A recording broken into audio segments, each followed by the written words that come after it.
Hello दोस्तों, एक बार फिर से आप सभी का स्वागत है हमारे चैनल द नॉलेज टैबलेट पर, जहां पर टेड बंडी से रिलेटेड वीडियोस डल रही हैं। ये पार्ट 3 है दोस्तों। लड़कियों पर होते हुए ब्रूटल अटैक्स की खबर जल्द ही न्यूज़पेपर्स और टीवी पर फैल गई। जनता में डर का माहौल छा गया। लड़कियों ने हिच हाइक करना बहुत कम कर दिया। पुलिस पर प्रेशर पड़ना शुरू हुआ, लेकिन ना के बराबर फिजिकल एविडेंस उनके काम को बहुत ही मुश्किल बना रहे थे। पुलिस रिपोर्टर्स को कुछ भी नहीं बता रही थी, क्योंकि उन्हें शक था कि इन्वेस्टिगेशन कॉम्प्रोमाइज ना हो जाए।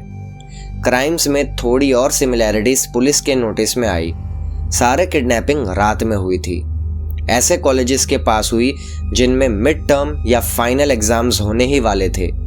सारे ही विक्टिम्स ने ब्लू रंग की जीन्स पहनी होती थी और क्राइम सीन पर एक ऐसे आदमी को स्पॉट करा जाता था जो टैन या ब्राउन कलर की वोक्सवैगन बीटल चलाता है, या फिर जिसने आर्म स्लिंग या लेग कास्ट पहना होता है। जुलाई 14, 1974 को भरी दोपहर में 2 लड़कियों को लेक समामिश स्टेट पार्क के बीच पे से उठा लिया गया। 5 फीमेल विटनेसेस ने बताया कि एक हैंडसम सा नौजवान आदमी जिसने वाइट टेनिस आउटफिट पहना था और जिसके हाथ में आर्म स्लिंग था, उसने ब्रिटिश एक्सेंट में अपने आप को टेड नाम से इंट्रोड्यूस करा और बोला कि क्या वो उसकी एक सेल बोट को उसकी ब्राउन कलर की वोक्सवैगन बीटल से अनलोड कराने में हेल्प करेंगी। 4 लड़कियों ने मना कर दिया, लेकिन एक लड़की उसके साथ उसके गाड़ी तक जाने लगी। जैसे ही उसने देखा कि कोई सेल बोट तो है ही नहीं, वो फौरन वहां से भाग गई। 3 और विटनेसेस से टेड को 23 साल की जेनिस को अप्रोच करते देखा गया, जो उसके साथ उसकी सेल बोट उतारने के लिए चलने को राजी हो गई थी। करीबन 4 घंटे बाद 19 साल की डेनिस पिकनिक से वॉशरूम जाने के लिए उठकर गई, लेकिन वापस कभी आई ही नहीं। बंडी ने बाद में इंटरव्यूअर्स को बताया कि जेनिस तब जिंदा थी जब वो डेनिस को गाड़ी में लेकर पहुंचा और उसने उसे डेनिस को मारते हुए देखने के लिए फोर्स किया। लेकिन अपने मरने के दिन जब उसका इंटरव्यू लिया जा रहा था तो उसने इस स्टोरी को डिनाई कर दिया। सिएटल, वॉशिंगटन के पूरे एरिया में सस्पेक्ट की डिटेल्ड डिस्क्रिप्शन और उसकी कार की डिस्क्रिप्शन को फैलाया गया।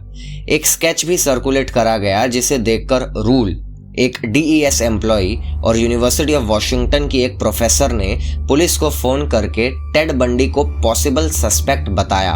लेकिन डिटेक्टिव्स, जिन्हें उस समय हर दिन अराउंड 200 कॉल्स आ रहे थे, उन्होंने इस बात को ध्यान से नहीं सुना, ये सोचकर कि कोई लॉ स्टूडेंट जिसने इतने पॉलिटिकल कैंपेन्स में पार्ट लिया है और जिसका कोई क्रिमिनल रिकॉर्ड नहीं है, वो इतने घिनौने क्राइम्स कैसे कर सकता है।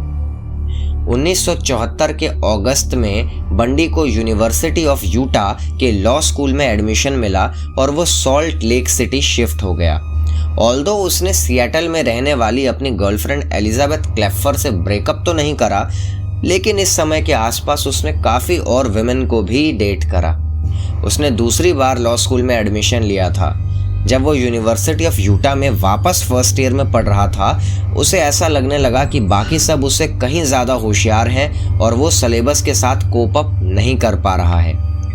टेड बंडी के सॉल्ट लेक सिटी शिफ्ट होने के अगले ही महीने से मर्डर्स वापस स्टार्ट हो गए, जिनमें से 2 अनडिस्कवर्ड रहे, जब तक बाद में टेड ने अपनी एग्जीक्यूशन से पहले उनके बारे में खुद नहीं बता दिया। 2 सितंबर को उसने एक लड़की का रेप करने के बाद उसे मार दिया। ठीक 1 महीने बाद उसने 16 साल की नैन्सी को एब्डक्ट कर लिया और जान से मार दिया। उसके अवशेष पुलिस को कभी नहीं मिल पाए। 18 अक्टूबर को 17 साल की मेलिसा, जो कि एक पुलिस चीफ की बेटी थी, वो पिज़्ज़ा पार्लर से निकलने के बाद गायब हो गई। उसका नग्न शरीर एक पहाड़ी इलाके के पास मिला, जिसका पोस्टमार्टम करने पर पता चला कि वो लगभग अपनी किडनैपिंग के बाद 7 दिनों तक जिंदा रही होगी। 31 अक्टूबर को 17 साल की एक और लड़की लॉरा एक कैफे से निकलने के बाद गायब हो गई। लॉरा की बॉडी भी नग्न अवस्था में मिली थी। दोनों ही लड़कियों की बॉडीज जब मिली तो उन्हें देखकर साफ साफ पता चल रहा था कि उन्हें बहुत बेरहमी से मारा पीटा गया था। उनका रेप करा गया था और उनकी गर्दन नायलॉन की स्टॉकिंग्स से घोंटी गई थी। बहुत सालों बाद बंडी ने बताया कि उसने उन दोनों की बॉडीज के साथ कुछ अजीब रिचुअल्स करे थे, जिसमें उसने उनके बालों को शैम्पू किया था और उनके चेहरे का मेकअप किया था। 8 नवंबर को बंडी ने 18 साल की कैरोल को फैशन प्लेस मॉल में अप्रोच किया। उसने कहा कि वो एक पुलिस ऑफिसर है और कैरोल की गाड़ी में किसी ने जबरदस्ती घुसने की कोशिश करी है। उसने कैरोल से कहा कि वो उसके साथ पुलिस स्टेशन चले जिससे कंप्लेंट रजिस्टर करी जा सके। जब कैरोल ने नोट करा कि वो जिस रोड पर उसे लेकर जा रहा है उस पर तो कोई पुलिस स्टेशन है ही नहीं, उसने भागने की कोशिश करी और टेड ने एकदम से उसके हाथ पर हथकड़ी लगानी चाही, लेकिन हड़बड़ाहट में टेड ने दोनों हैंडकफ्स एक ही रिस्ट पर लगा दिए और कैरोल गाड़ी का दरवाजा खोलकर कूद गई। उसी रात को 17 साल की डेबरा लापता हो गई, जो निकली तो स्कूल के थिएटर प्रोडक्शन से थी ताकि अपने भाई को लेने जा सके। ड्रामा टीचर और बाकी स्टूडेंट्स ने बताया कि उन्होंने डेबरा को एक आदमी से बात करते देखा था, जो हर थोड़ी देर बाद अलग अलग लड़कियों से पार्किंग लॉट में एक गाड़ी को आइडेंटिफाई करने की बात कर रहा था। थिएटर के पास से पुलिस को एक चाबी मिली जिससे कैरोल के हाथों पर बंधी हुई हथकड़ी को खोला जा सका। नवंबर में टेड की गर्लफ्रेंड एलिजाबेथ ने यूटा के पुलिस को कॉल करके अपने सस्पिशंस के बारे में बताया। पुलिस ने टेड को पॉसिबल सस्पेक्ट्स की लिस्ट में ऐड करके उसकी फोटो को जब लेक सम्मामिश पर हुई किडनैपिंग्स के प्राइम विटनेस को दिखाया तो वो टेड को आइडेंटिफाई नहीं कर पाया। एलिजाबेथ को शक था कि जब टेड सिएटल में था तब वहां मर्डर्स हो रहे थे और अब जब वो यूटा गया है तो वहां पे मर्डर्स हो रहे हैं। तो दिसंबर में उसने वापस पुलिस डिटेक्टिव्स को कॉल करा, लेकिन किसी ठोस सबूत के ना होने के कारण इस कंप्लेंट को सही से फॉलो अप नहीं करा गया। 1975 में टेड बंडी ने अपनी क्राइम लोकेशन यूटा से थोड़ी दूर कोलोराडो में शिफ्ट करी। 12 जनवरी को 23 साल की कैरन कैम्पबेल लापता हो गई। उसका नग्न शरीर 1 महीने बाद वाइल्डवुड इन रिजॉर्ट के साइड की रोड पर पड़ा मिला, जहां वो स्टे कर रही थी। उसकी हत्या किसी ब्लंट ऑब्जेक्ट से बार बार मारकर करी गई थी। 15 मार्च को 26 साल की जूली एक डिनर डेट पर जाते हुए लापता हो गई। बंडी ने बाद में पुलिस को बताया कि उसने क्रचेस के साथ जूली से पूछा था कि क्या वो उसको उसकी गाड़ी के अंदर सामान रखने में हेल्प करवा देगी। कार पर पहुंचते ही उसने बैट लेके जूली के सर पर वार किया, उसको हथकड़ी पहनाई और फिर सेक्सुअल असॉल्ट करके उसका गला घोंट दिया। 1 हफ्ते बाद वो 6 घंटे ड्राइव करके सिर्फ उसके रिमेन्स देखने गया था। 6 अप्रैल को 25 साल के डेनिस ओलिवरसन अपने पेरेंट्स के घर जा रही थी जब वो लापता हो गई। 6 मई को टेड बंडी ने 12 साल की लिनेट को अपने होटल में ल्योर करा और फिर होटल के बाथरूम टब में उसे डुबाकर मार दिया और उसकी बॉडी बाद में रिवर में फेंक दी। 28 जून को सूजन कर्टिस ब्रिघम यंग यूनिवर्सिटी से गायब हो गई। ये मर्डर बंडी का लास्ट कन्फेशन था जो रिकॉर्ड करा गया था। जो क्राइम्स टेड बंडी ने वॉशिंगटन स्टेट में करे थे, इन्वेस्टिगेटर्स उन्हें सॉल्व करने में काफ़ी स्ट्रगल कर रहे थे। तब पुलिस ने डिसाइड करा कि वो एक डेटाबेस कंपाइल करेंगे। पुलिस के पास सिर्फ एक ही प्रिमिटिव सा कंप्यूटर था जिसको यूज़ करके उन्होंने कई लिस्ट बनाई जो विक्टिम के क्लासमेट्स, उनके दोस्त, वोक्सवैगन ओनर्स जिनका नाम टेड था, नोन सेक्स ऑफेंडर्स वाली इंफॉर्मेशन वगैरह से बनी थी।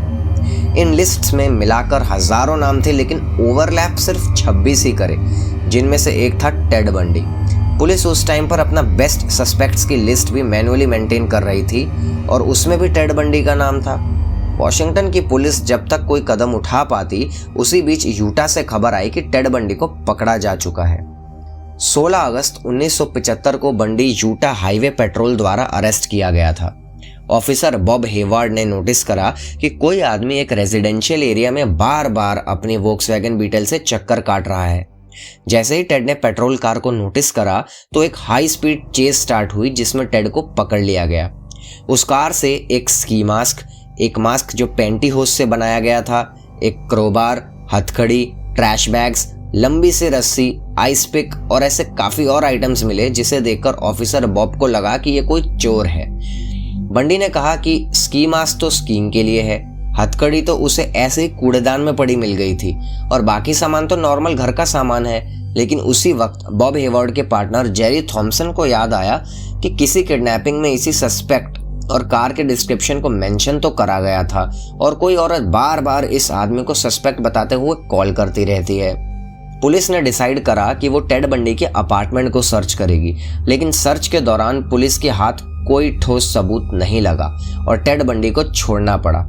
बाद में टेड ने इंटरव्यूअर्स को बताया कि उस दिन पुलिस से उसकी विक्टिम्स की बॉडी की ली हुई फोटोग्राफ्स कलेक्शन मिस हो गई थी, जो रिलीज होने के बाद उसने डिस्ट्रॉय कर दी थी। पुलिस ने बंडी को 24 घंटे की सर्वेलेंस पर रखा और 2 डिटेक्टिव्स सिएटल गए एलिजाबेथ क्लेफर से बात करने, जो उन्हें बार बार फोन किया करती थी।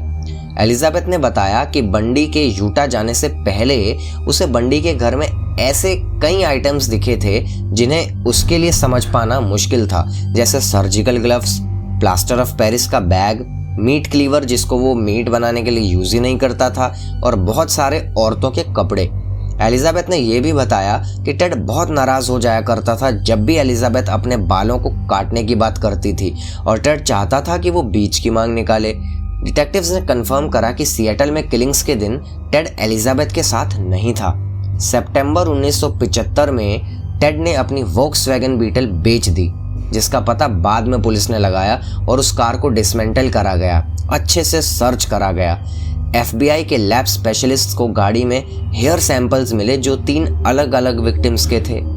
एक गाड़ी में 3 अलग अलग विक्टिम्स जो एक दूसरे को जानते तक नहीं थे, उनके बाल मिलना काफी बड़ा प्रूफ था कि उस गाड़ी का ओनर ही सीरियल किलर है। दोस्तों, टेड बंडी जैसे खतरनाक सीरियल किलर के बारे में जानते हुए ये हमारा तीसरा पार्ट था। इस कहानी में आगे क्या घटनाएं हुई उनको जानने के लिए पार्ट 4 का इंतजार कीजिए और जुड़े रहिए द नॉलेज टैबलेट के साथ।